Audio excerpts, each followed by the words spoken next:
naa pa sa 70% ang pagpangandam sa Sinulog Foundation Incorporated alang sa Sinulog 2026. Dulan duha ka semana na lang bago ang kalihukan.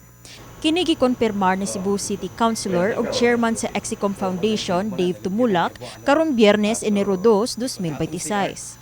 Hinuon giklaro ni Tumulak nga ang gitutukan na lang nila karon mao ang technical aspect sa kalihukan, public amenities ug uban pa.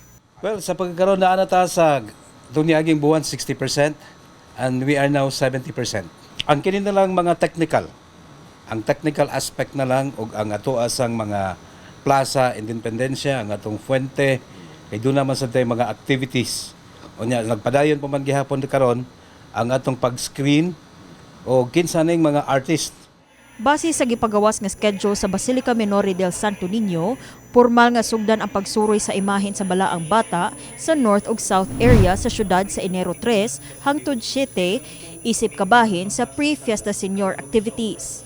Ang Walk with Jesus ug ang pagbukas sa siyam ka adlaw nga nobinaryo ipahigayon ini ka Enero 8, Walk with Mary ini ka Enero 15 nga sundan sab sa traslasyon hangtod sa Enero 16.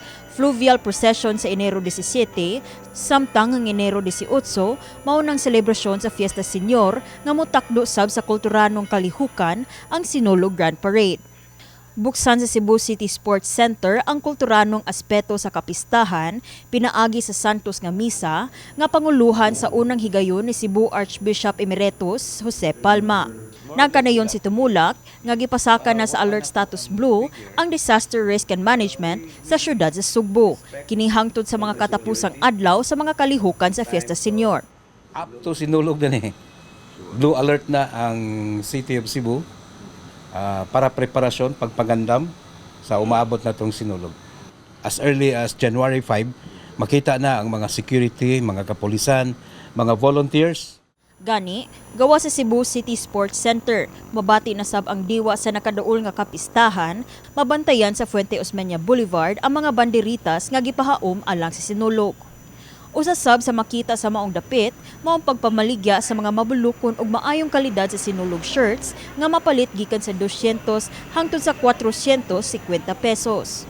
Gani, usa sa mga mamaligya ay ang Bad Beat Abellana, misunod sa pagpamaligya og teal-colored Sinulog jerseys nga giingong lucky color alang sa bag-ong tuig 2026. 300 pesos ra among mga jersey, among mga tangtag for Sinulog. 2026 nga mga kuan, mga color for lucky color is kaniman green, di ba? Siguro mga second week siguro or kuan daghan ang sales. Kini si Liza May Piñaranda, alang sa My TV, Cebu.